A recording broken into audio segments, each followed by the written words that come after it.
Hello everyone, today we are here to see the procedure of CPR. अगर हमें कहीं पर भी कोई अनकॉन्शियस पर्सन दिखता है तो हम सबसे पहले उसका रिस्पांस चेक करेंगे, जिसके लिए हम उसके शोल्डर्स को जेंटली शेक करते हुए उसको लाउडली आवाज देंगे। हेलो मैम, आपको क्या हुआ? क्या हुआ मैम? अपनी आंखें क्यों नहीं खोल रही हैं? हेलो मैम, मैम क्या हुआ आपको? आप बेहोश कैसे हो गई? प्लीज कोई इमरजेंसी को कॉल करें। हेलो एम्बुलेंस, सृजन इंस्टीट्यूट में इमरजेंसी को जल्दी आइए। अगर उस पर्सन को कोई रिस्पांस नहीं आता है तो हम सबसे पहले सीन सेफ्टी इंश्योर करेंगे। अगर वो रोड साइड एक्सीडेंटल केस में है तो हम उसको एक सेफ एरिया में ले जाएंगे, या फिर उसको कोई इलेक्ट्रिक शॉक लगा है तो हम उसको शॉक की जगह से हटाकर एक सेफ एरिया में रखेंगे। अब हम उसका कैरोटिड पल्स चेक करेंगे, नहीं आता है तो हम उसकी ब्रीथिंग चेक करेंगे। अब हम अगर ब्रीथिंग भी नहीं मिलती है तो हम अपना सीपीआर कमेंस करते हैं। सीपीआर के 3 स्टेजेस होते हैं। CAB कैप, C का मतलब होता है सर्कुलेशन, जिसमें हम चेस्ट कंप्रेशन देते हैं। A स्टैंड्स फॉर एयरवे, जिसमें हम वेंटिलेशन के लिए उसका हेड टिल्ट चिन लिफ्ट करते हैं।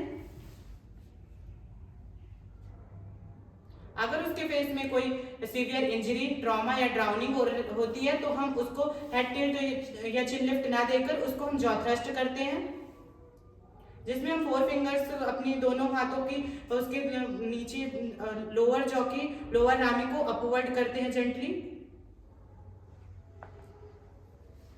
सीपीआर का फुल फॉर्म होता है cardio pulmonary resuscitation. Cardio stands for heart, pulmonary stands for lungs and resuscitation means reactivation of the organs, जिसमें कि हमारे जो वाइटल ऑर्गन्स होते हैं उसमें एडिक्वेट ऑक्सीजन नहीं पहुंचता है तो हम सीपीआर कमेंस करते हैं। सीपीआर के थ्रू हम ब्रेन, हार्ट, लंग्स में ऑक्सीजन पहुंचाते हैं। सीपीआर परफॉर्म करने में हमारा जो रेस्क्यूअर होता है उसकी जो पोजीशन होती है वो होती है कि वो नील डाउन स्टेट पे पहले बैठ जाता है, तो उसकी जो बैकबोन होती है वो एकदम स्ट्रेट होती है और उसके शोल्डर्स जो रहते हैं टाइट रहते हैं। फिर उसका जो नॉन डोमिनेंट हैंड होता है उसके ऊपर उसका डोमिनेंट हैंड रहता है और उसके जो पाम की हील होती है वो मिड स्टर्नम की हाफ पे होती है और उसको चेस्ट कंप्रेशन देना होता है। उस जो चेस्ट का कंप्रेशन का वैल्यू होता है वो 2 to 2.5 इंचेस होता है। इससे ज्यादा वो कंप्रेस नहीं कर सकता। अगर इससे ज्यादा कंप्रेशन देता है तो पेशेंट की रिब्स की बोन्स जो होती है वो ब्रेक डाउन होने के चांसेस होते हैं।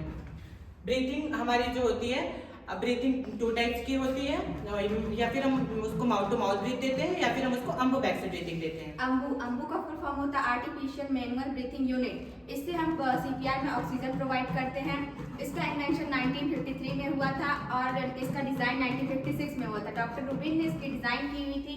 उन्होंने एक कंपनी की स्थापना की थी जिसका नाम था अम्बू और उसी के नाम पे इसका नाम रखा अम्बू बैग। इसका एडल्ट में वॉल्यूम होता है 650 ml।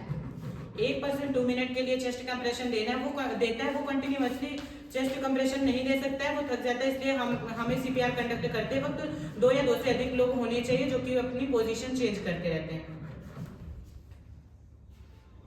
अब हमारा जो सीपीआर होता है उसमें कुछ 2 टाइप के सीपीआर होते हैं। पहला होता है BLS, बेसिक लाइफ सपोर्ट, जिसमें कि हम पब्लिकली दे सकते हैं क्योंकि उसमें ना तो कोई एडवांस टेक्निक्स का यूज होता है ना ही इंस्ट्रूमेंट्स का। लेकिन जो दूसरा होता है वो हॉस्पिटल्स में ही प्रोवाइड किया जा सकता है क्योंकि उसमें एडवांस टेक्निक्स और इंस्ट्रूमेंट्स लगते हैं, जैसे कि हो गया हमारा AED, डिफिब्रिलेटर, ओरोफेरेंजियल ओपनिंग और इंट्यूबेशन, और कुछ इमरजेंसी ड्रग्स भी होते हैं। इमरजेंसी ड्रग्स ड्यूरिंग सीपीआर हम कुछ इमरजेंसी ड्रग्स यूज करते हैं, जैसे एड्रेनालिन। यह कंपोजिशन होता है एपिनेफ्रिन का।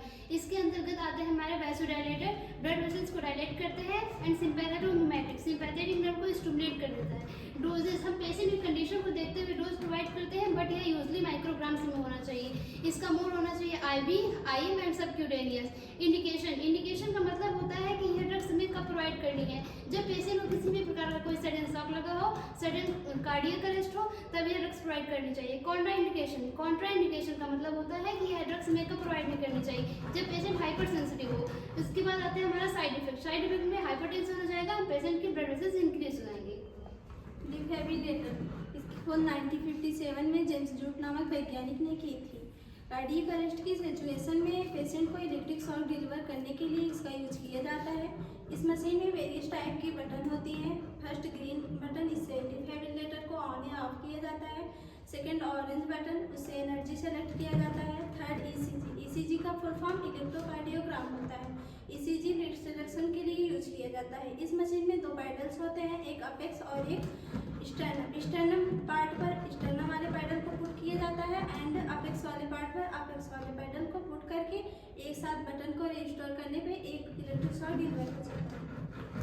डिफिब्रिलेटर कई प्रकार के होते हैं, जैसे हमारा AED ऑटोमेटिक जनरल डिफिब्रिलेटर। इसका इस्तेमाल हम जब किसी पर्सन को सडन कार्डियक अरेस्ट आ जाता है, किसी को शॉक लग जाता है या हार्ट रिदम एबनॉर्मल हो जाती है, तब उसको नॉर्मल करने के लिए हम AED यूज़ करते हैं।